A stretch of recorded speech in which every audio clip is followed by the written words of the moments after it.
লাল শাড়ি পরে কপালে আলপনা, চিরসাথী হবে সে ছিল কল্পনা।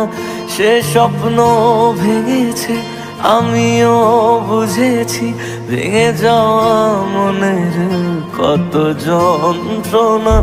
যত বেঁধেছি তত কেঁদেছি, পাবো না জেনেও ভালোবেসেছি।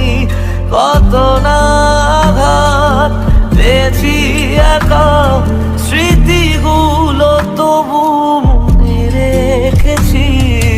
কষ্ট শোনো, ও কান্না শোনো, তাকে বেসেছিলাম, ভালোবেসেছিলাম। কাহিনী শোনো, যা ভাবনি শোনো, তাকে বেসেছিলাম।